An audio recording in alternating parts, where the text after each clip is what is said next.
Hello विद्यार्थियों, मैं संजय कुमार 10वीं की हिंदी कक्षा में पुनः एक बार फिर से स्वागत करता हूं।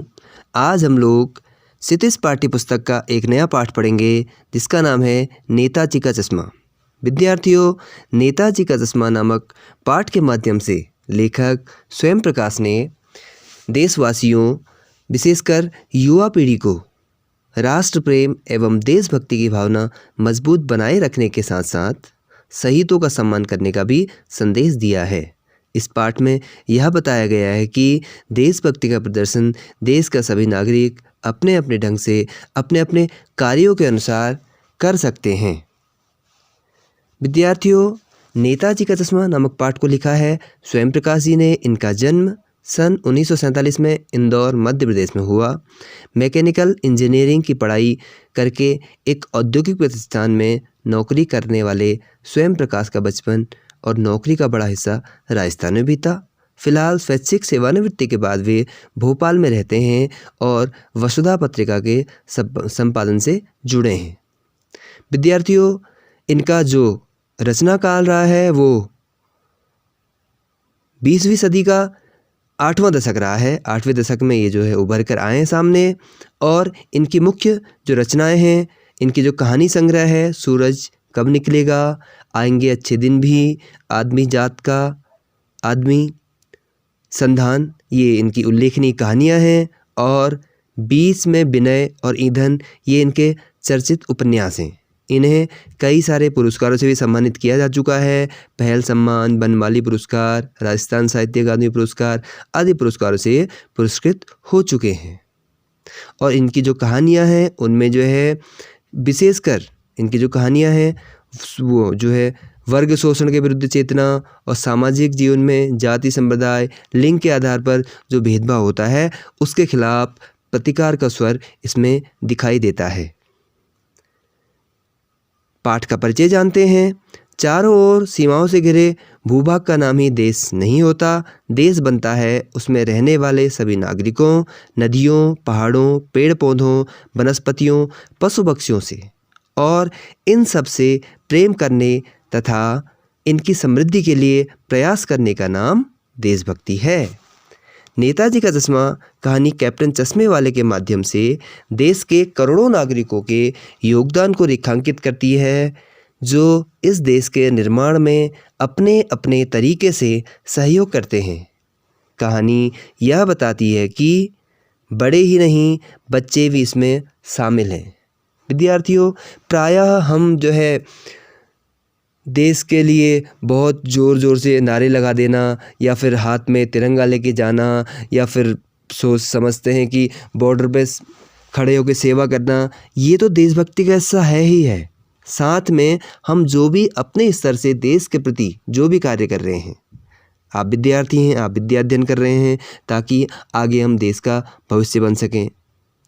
और जो भी पदधारक लोग हैं, अध्यापक हैं, डॉक्टर हैं, इंजीनियर हैं, वैज्ञानिक हैं, जो भी हैं, वो अपने अपने स्तर से देश के प्रति अपना कार्य कर रहे हैं।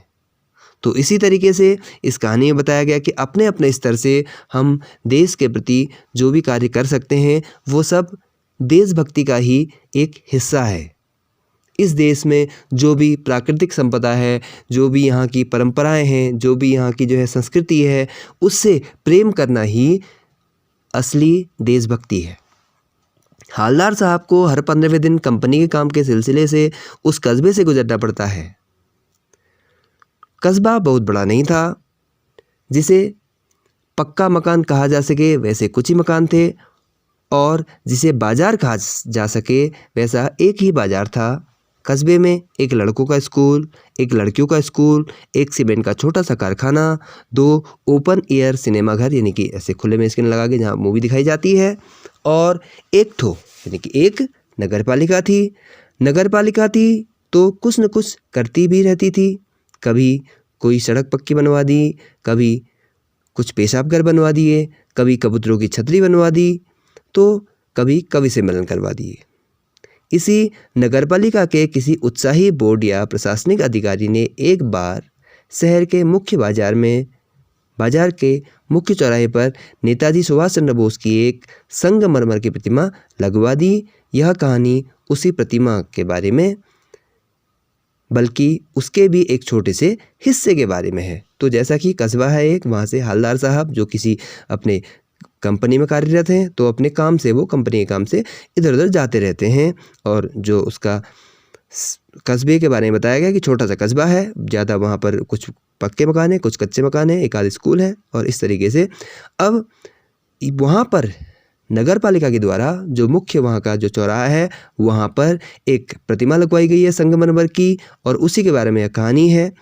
पूरी बात तो अब पता नहीं, लेकिन लगता है कि देश के अच्छे मूर्तिकारों की जानकारी नहीं होने और मूर्ति की लागत अनुमान और उपलब्ध बजट से कहीं बहुत ज़्यादा होने के कारण काफ़ी समय ऊहापोह कहते हैं कि क्या करें या क्या ना करें, ऐसी स्थिति जब बन जाती है और चिट्ठी पत्री यानी कि कागजी कार्रवाई पर बर्बाद हुआ होगा, और बोर्ड की शासनावधि यानी कि शासन ने जो अवधि जो टाइम पीरियड दिया है उस मूर्ति को बनाने का, समाप्त होने की घड़ियों में किसी स्थानीय कलाकार को ही अवसर देने का निर्णय किया गया होगा, और अंत में कस्बे के इकलौते हाई स्कूल के इकलौते ड्राइंग मास्टर मान लीजिए मोतीलाल जी को ही यह काम सौंप दिया गया होगा, जो महीने भर में मूर्ति बनाकर पटक देने का विश्वास दिला रहे थे। तो जैसा कि होता है कई जगह सरकारी कार्य में कुछ लापरवाही भी कई जगह बरती जाती है, तो ऐसा ही यहाँ पर भी हुआ कि कुछ समय तो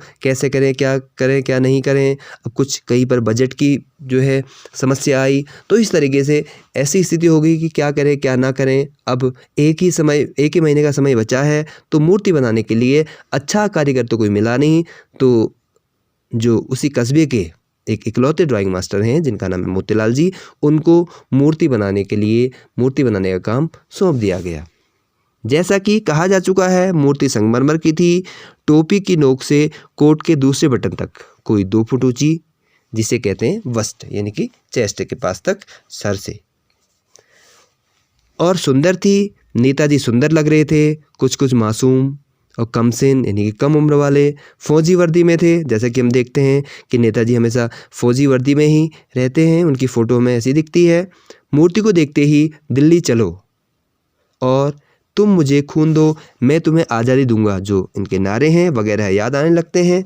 इस दृष्टि से यह सफल और सराहनीय प्रयास था, क्योंकि विद्यार्थियों जो भी हमारे ग्रेट फ्रीडम फाइटर होते हैं, स्वतंत्रता संग्राम सेनानी होते हैं, उनकी मूर्ति अब कई जगह देखते हैं हम लोग अपने शहरों में भी कि कई चौराहे पर लगी होती है। उसका यही उद्देश्य होता है कि जिससे लोगों के मन में उनके प्रति हमेशा श्रद्धा की भावना रहे, लोग उन्हें याद करते रहें। तो इस तरीके से यह यहाँ का सफल और सराहनीय प्रयास है। केवल एक चीज़ की कसर थी जो देखते ही खटकती थी, नेताजी की आंखों पर चश्मा नहीं था। यानी चश्मा तो था लेकिन संगमरमर का नहीं, एक सामान्य और सचमुच के चश्मे का चौड़ा काला फ्रेम मूर्ति को पहना दिया गया था। तो जैसा कि बताया गया कि मूर्ति में सब कुछ अच्छी थी, मूर्ति अच्छा प्रयास था और उनको देख के काफ़ी उनके प्रति श्रद्धा की भावना भी देखने को मिलती थी। और मूर्ति में एक चीज़ की कमी थी, वो थी चश्मे की। मूर्ति में जो मूर्तिकार थे वो चश्मा बनाना भूल गए थे और उसमें चश्मा तो था, यानी कि संगमरमर का चश्मा नहीं था बल्कि एक रियल का चश्मा था, जो चौड़ा काला फ्रेम जिसमें लगाया गया था। हवलदार साहब जब पहली बार इस कस्बे से गुजरे और चौराहे पर पान खाने रुके, तभी उन्होंने इसे लक्षित किया, यानी कि देखा उसको जो है, और उनके चेहरे पर एक कौतुक भरी यानी कि आश्चर्य भरी मुस्कान फैल गई। वाह भाई, यह आइडिया भी ठीक है, मूर्ति पत्थर की लेकिन चश्मा रियल। जब हवलदार साहब ने देखा उसको ध्यान से, तो उन्हें जब चश्मा रियल का दिखाई दिया तो उन्होंने कहा भाई अच्छा आइडिया है कि मूर्ति जो है पत्थर की है लेकिन जो चश्मा है वो रियल का है। पान खाने के वहाँ पर रुके थे। जीप कस्बा छोड़कर आगे बढ़ गई, तब भी हवलदार साहब इस मूर्ति के बारे में ही सोचते रहे और अंत में इस निष्कर्ष पर पहुँचे कि कुल मिलाकर कस्बे के नागरिकों का यह प्रयास सराहनीय कहा जाना चाहिए। महत्व मूर्ति के रंग रूप या कद का नहीं, उस भावना का है, वरना तो देशभक्ति भी आजकल मजाक की चीज़ होती जा रही है।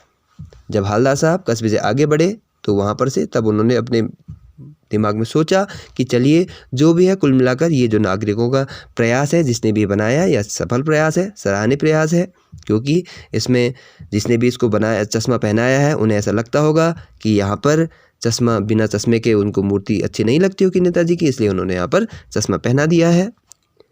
वरना ऐसी स्थिति में लोग तो आजकल देशभक्तों या फिर देशभक्ति का मजाक उड़ाने में पीछे नहीं रहते हैं।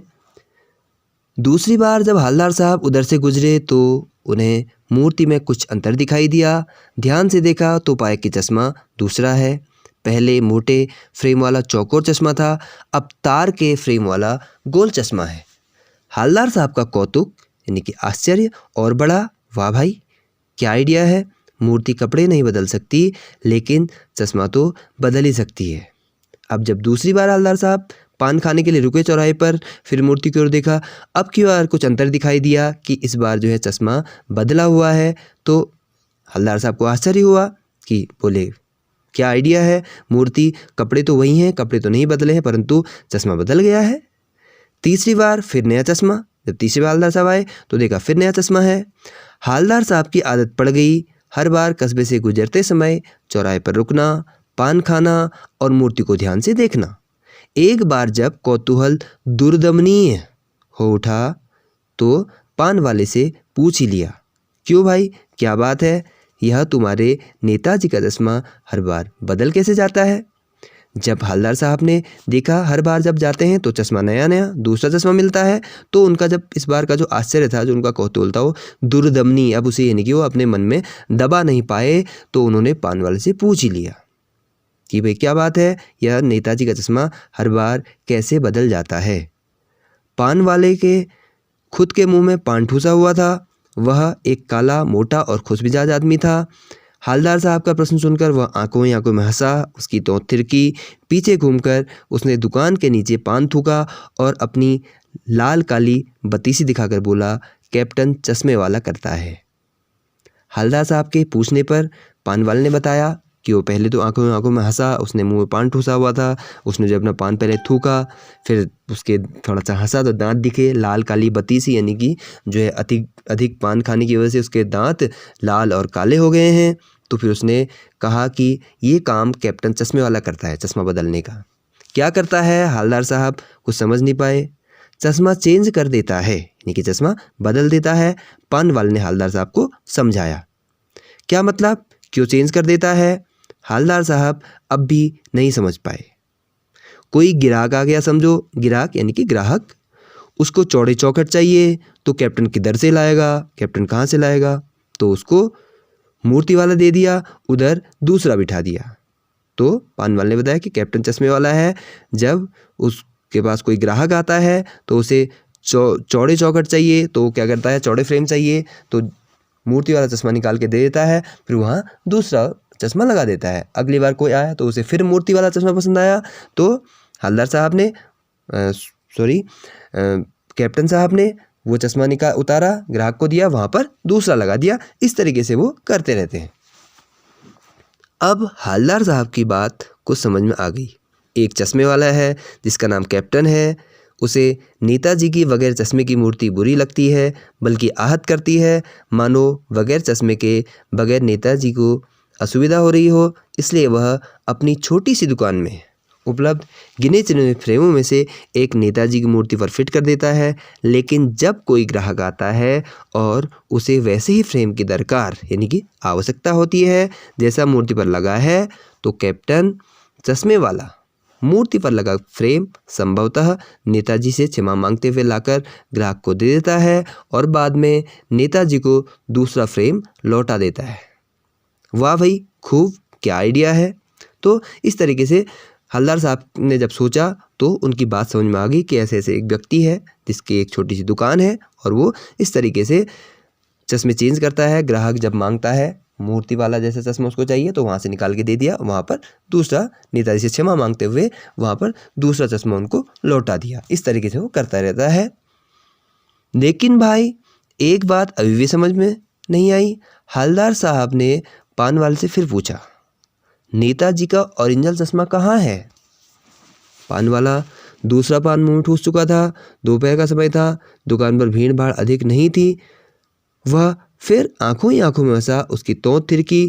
कत्थे की डंडी फेंक पीछे मुड़कर उसने नीचे पीक थूकी और मुस्कुराता हुआ बोला, मास्टर बनाना भूल गया। तो हल्दार साहब ने पूछा कि लेकिन भाई ठीक है, कैप्टन चश्मे वाला तो ऐसा करता है, लेकिन इनका जो रियल चश्मा है, जो मूर्ति के साथ होता है, मूर्ति के साथ होना चाहिए था, वो कहाँ है?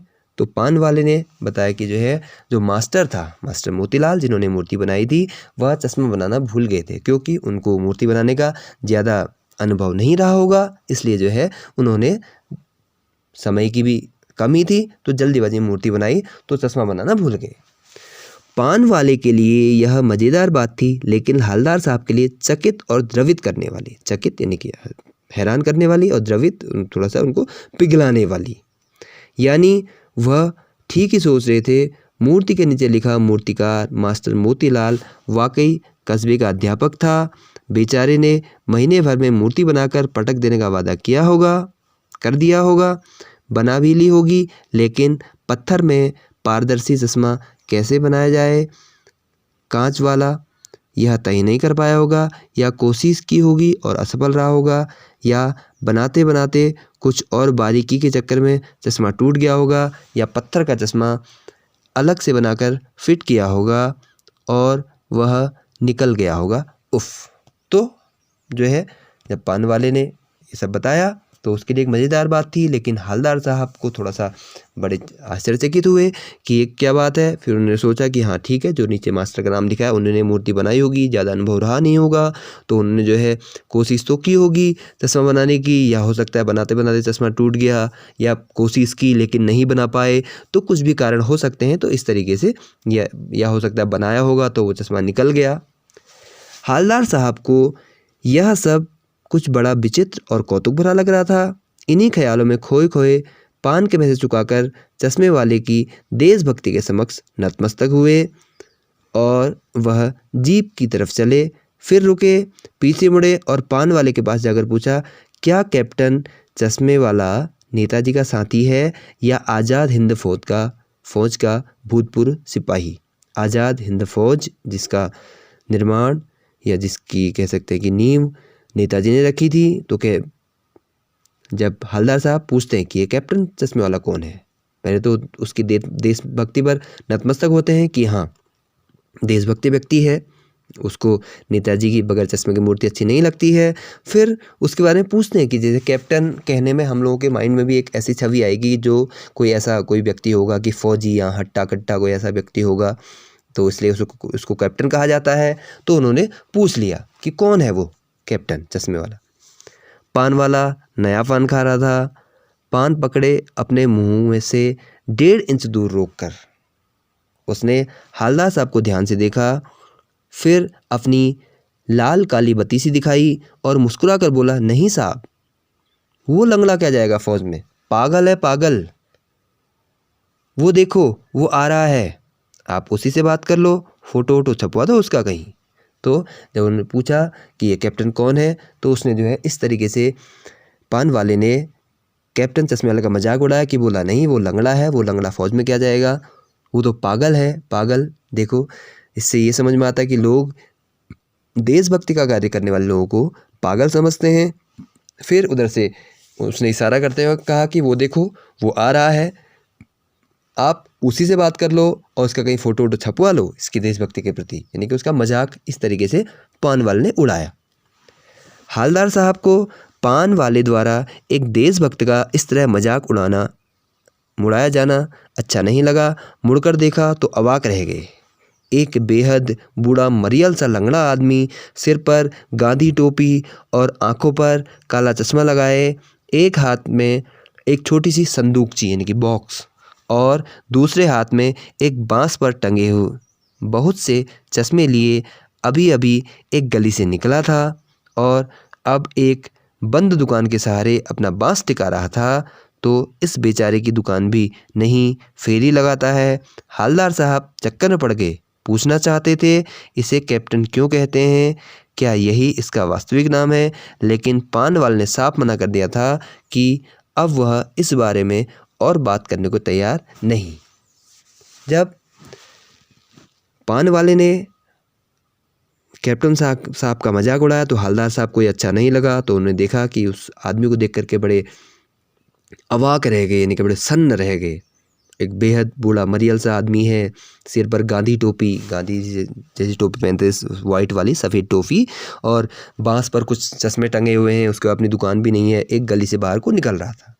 तो हवलदार साहब ने जब ये सब देखा कि इसके पास खुद की दुकान भी नहीं है, फेरी लगाता है, तो बड़े चक्कर में पड़ गए, बड़े हैरान रह गए। पूछना चाहते थे कि भाई इसे कैप्टन क्यों कहते हैं, क्या इसका यही वास्तविक नाम है? लेकिन पान वाले ने अब साफ मना कर दिया कि वह इस बारे में कोई भी बात करने को तैयार नहीं है। ड्राइवर भी बेचैन हो रहा था, काम भी था। हवलदार साहब जीप पर बैठकर चले गए। 2 साल तक हवलदार साहब अपने काम के सिलसिले में उस कस्बे से गुजरते रहे और नेताजी की मूर्ति में बदलते हुए चश्मों को देखते रहे। कभी गोल चश्मा होता तो कभी चौकोर, कभी लाल, कभी काला, कभी धूप का चश्मा, कभी बड़े कांचों वाला गोगो चश्मा, पर कोई न कोई चश्मा होता ज़रूर। उस धूल भरी यात्रा में हवलदार साहब को कौतुक और प्रफुल्लता के कुछ क्षण देने के लिए, प्रफुल्लता यानी खुशी के, कौतुक और आश्चर्य के। तो 2 साल तक हवलदार साहब वहाँ से गुजरते रहे। तो वो देखते रहे कि रोज़ वहाँ पर वो मूर्ति में हर बार नया नया चश्मा देखते हैं। फिर एक बार ऐसा हुआ कि मूर्ति के चेहरे पर कोई भी कैसा भी चश्मा न था। उस दिन पान की दुकान भी बंद थी, चौराहे की अधिकांश दुकानें बंद थी। अगली बार भी मूर्ति की आंखों पर चश्मा नहीं था। हवलदार साहब ने पान खाया और धीरे से पान वाले से पूछा, क्यों भाई, क्या बात है, आज तुम्हारे नेताजी की आंखों पर चश्मा नहीं है? पान वाला उदास हो गया। उसने पीछे मुड़कर मुंह का पान नीचे थूका और सिर झुकाकर अपनी धोती के सिरे से आंखें पोंछता हुआ बोला, साहब, कैप्टन मर गया।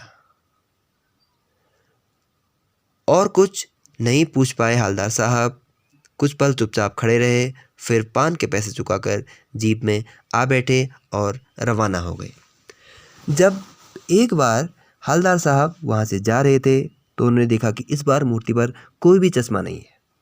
चौराहे की सारी दुकानें बंद हैं और अधिकांश दुकानें बंद हैं, पान की दुकान बंद है और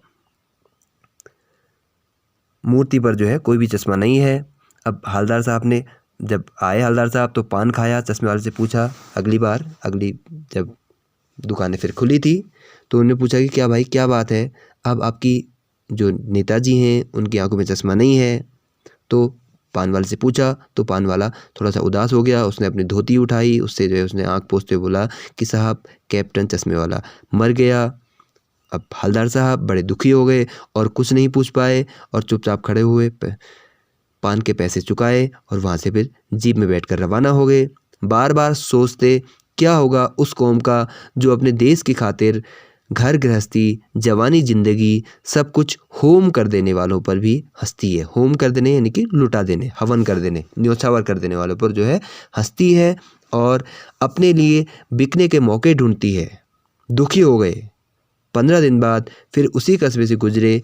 कस्बे में घुसने से पहले ही ख्याल आया कि कस्बे की हृदय स्थली यानी कि मुख्य भाग जहाँ पर मूर्ति थी, सुभाष की प्रतिमा अवश्य ही प्रतिष्ठापित होगी, लेकिन सुभाष की आंखों पर चश्मा नहीं होगा क्योंकि मास्टर बनाना भूल गया और कैप्टन मर गया।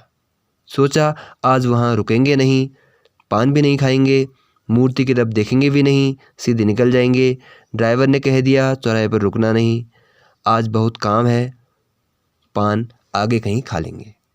अब हवलदार साहब को जब अगली बार वहाँ से जाना था तो हर बार वो मूर्ति पर चश्मा देखते थे, मूर्ति को देखते थे, उनको वो उससे बड़ी खुशी, बहुत प्रफुल्लता मिलती थी। लेकिन इस बार उन्होंने सोचा था कि मूर्ति पर चश्मा नहीं होगा तो वो उन्हें देखना अच्छा नहीं लगेगा। तो सोचा इस बार जो है चौराहे पर नहीं रुकेंगे। ड्राइवर से बोल दिया आज बहुत काम है, आज चौराहे पर मत रोकना, आगे कहीं पान खा लेंगे।